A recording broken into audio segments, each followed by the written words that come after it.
isaa maqaa caalu Yesus maqaan isaa maqaa caalu Yesus maqaan isaa maqaa caalu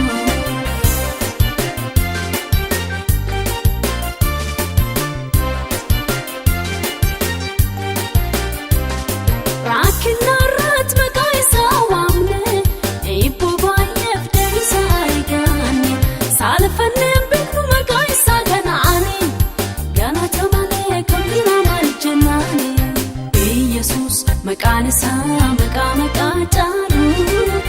Yesus maqaan isaa maqaa caalu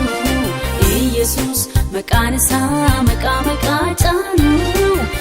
Yesus maqaan isaa maqaa caalu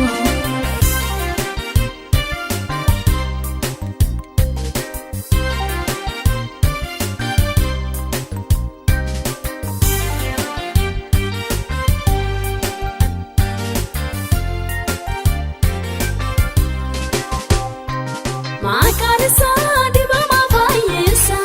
kan du'ellee du'a keessa nu baasa injijjiira sina nama haaressa humna cimatu jira maqaa isaa keessa Yesus maqaan isaa maqaa caalu Yesus maqaan isaa maqaa caalu Yesus maqaan isaa maqaa caalu Yesus maqaan isaa maqaa caalu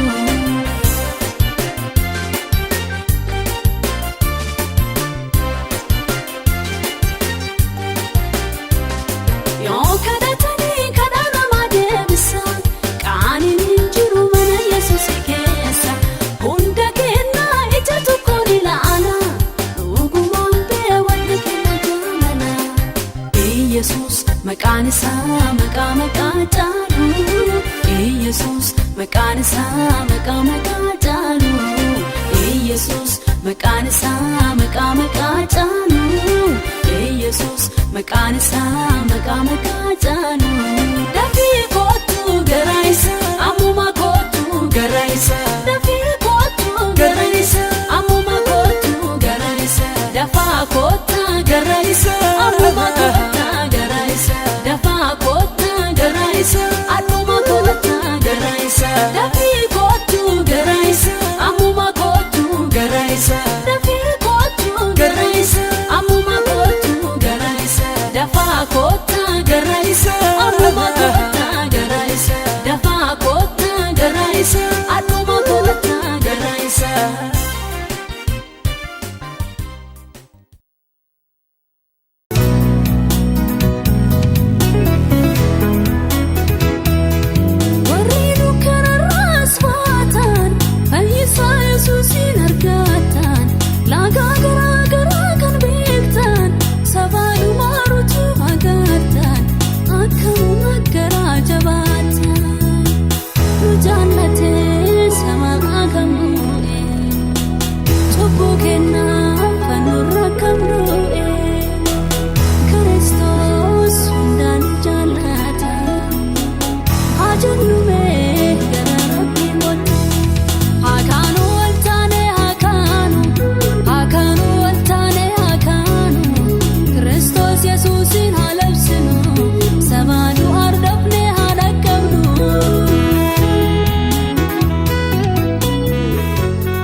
obsana guddisi Yesuuse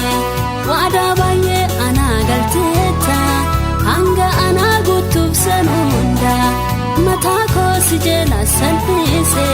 deebii sirraa eeggadhaa an obse biraa qabaadhee fi isaaniif naadadhu nan borlufuu wattaaneen hirkadhu